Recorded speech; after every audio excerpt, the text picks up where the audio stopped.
Schneidet bereit, Rückwand, Algas, Arcani, Incontit, Incubax, Amavori.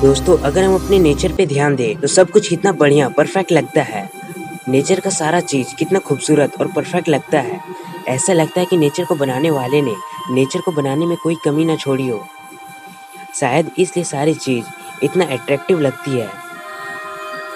दोस्तों, अगर हम अपने नेचर को ध्यान से देखें तो हमें ये पैटर्न जगह जगह पर देखने को मिलती है। आपको ये पैटर्न नेचर की हर सुंदर चीज में दिख जाएगी और इसको हम कहते हैं गोल्डन रेशियो। तो क्या नेचर की सारी चीज इस गोल्डन रेशियो की वजह से खूबसूरत दिखती है? तो दोस्तों, आज की इस वीडियो में हम डिस्कस करेंगे गोल्डन रेशियो के बारे में, जो कि किस तरह हमारे नेचर को ब्यूटी प्रोवाइड करती है। दरअसल गोल्डन रेशियो एक स्पेशल नंबर है। जिस तरह पाई की वैल्यू इन्फिनिटी तक जाती है, उसी तरह फाई की वैल्यू यानी गोल्डन रेशियो की वैल्यू भी इन्फिनाइट होती है। गोल्डन रेशियो को ग्रीक के 21st अल्फाबेट से डिनोट किया जाता है, यानी इसको फाई से डिनोट किया जाता है। पाई का वैल्यू हमें तब मिलती है जब हम किसी सर्कल के सरकमफेरेंस को उसके डायमीटर से डिवाइड करते हैं। उसी तरह फाई का वैल्यू हमें तब मिलती है जब किसी लाइन को दो हिस्से में डिवाइड किया जाए, इस तरह कि उसका छोटा हिस्सा बी हो और उसका बड़ा हिस्सा ए। और जब लाइन के बड़े हिस्से को छोटे हिस्से से डिवाइड किया जाए तो वो total length divided by large length के इक्वल हो जाए, तो हमें फाई की वैल्यू मिलती है।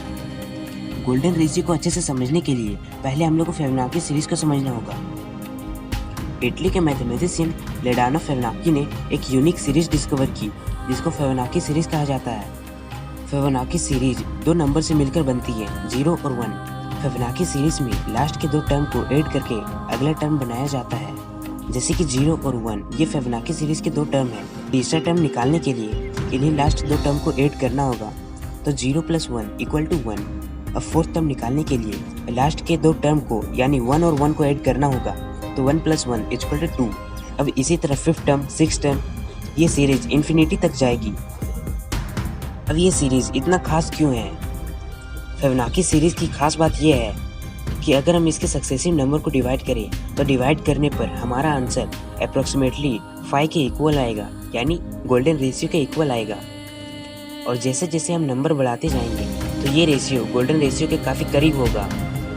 जैसे कि 3 को 2 से डिवाइड करने पर रेशियो मिलता है 1.5, 13 को 8 से डिवाइड करने पर रेशियो मिलता है 1.625। जिस तरह हम नंबर को बढ़ाएंगे उसी तरह इसका वैल्यू गोल्डन रेशियो के काफ़ी करीब आएगा।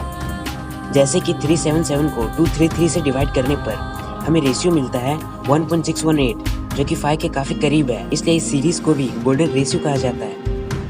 अगर फिबोनाची सीरीज को लेकर स्क्वायर बनाया जाए तो हमें कुछ इस तरह का डायग्राम देखने को मिलेगा।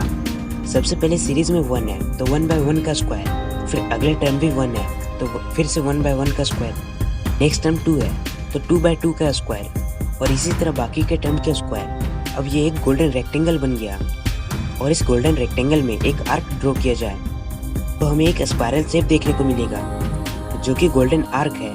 यह स्पाइरल शेप नेचर के हर ब्यूटीफुल चीज में आपको दिखेगा। गोल्डन रेशियो नेचर में ब्यूटीनेस को प्रोवाइड करती है। अगर कोई भी चीज गोल्डन रेशियो के हिसाब से बनी हो तो वो चीज हमें ज्यादा अच्छा लगेगी। गोल्डन रेशियो हमें नेचर में कहाँ कहाँ देखने को मिलती है? फ्लावर के पेटल भी फिबोनाची सीरीज को फॉलो करती है।